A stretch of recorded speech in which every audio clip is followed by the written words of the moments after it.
Most of us, if not all of us, have had to take some form of art in our school career, whether it be music appreciation, band, a physical art class, drawing, whatever it may be. We were all required at some point to take some type of art. For some, it's just a requirement needed to graduate, but for others, it's part of their life and becomes part of who they are as a person. Personally, when I was in band, that's how I made all of my friends in high school and in middle school. That's why I'm here to talk to you about the importance of keeping funding for the arts within the school system. Without funding, some people will end up jobless and they won't have access to their passions. Through my research,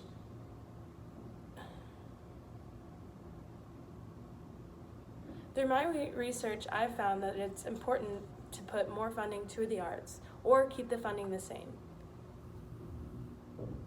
Today we are going to talk about the importance of keeping the funding for the arts in schools. I will address the importance of financials, higher grades, and just overall brain function with the use of arts within the school system. And because most of us had to take these art classes, we can relate to this. One of the main reasons why arts are required within the school system are they improve and show evidence of higher grades whenever you have access to art programs.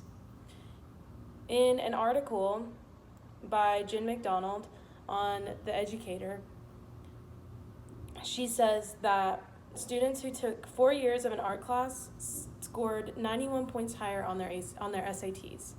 And many researchers even teachers point out the relationship between performing arts students and higher grades.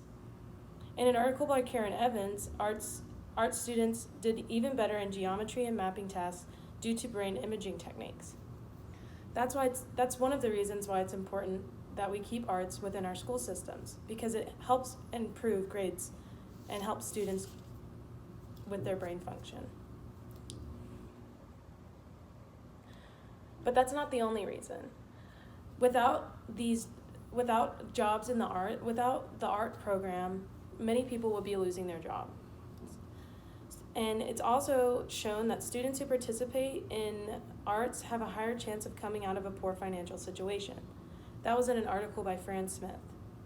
Another example from why arts education is crucial and who is doing the best by Fran Smith is how art classes use local cultural resources that boost the local economy. So when more art classes are taking place, it's more likely that these art programs are taking from or giving to the local community and the cultural programs through there. So it not only boosts the local economy, but it also helps boost the art industry or the art programs within the school systems. However, there are sources that say that cutting federal funding for the arts can help.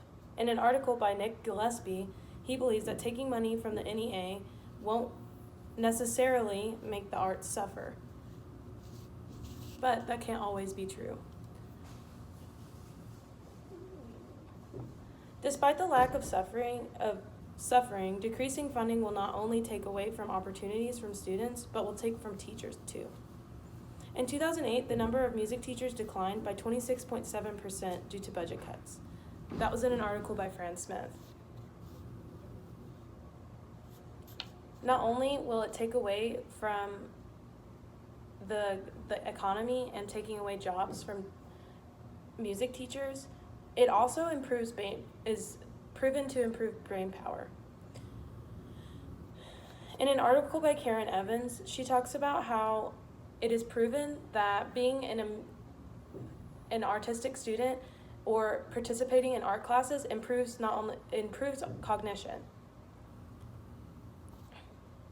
In the article by Jen McDonald, she talks about how it increases connections between both hemispheres of the brain when students play a musical instrument for 30 minutes or more every day.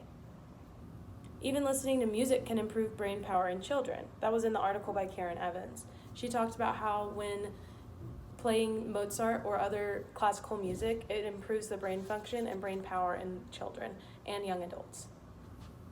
In conclusion, it's extremely important that we keep funding for the arts in our schools, because not only does it hurt financially, but the arts increase the brain activity in young adults and children, and it improves good grades. Without the arts, many students would lose comfort within the school system, and they could even possibly lose a chance of progressing in the future.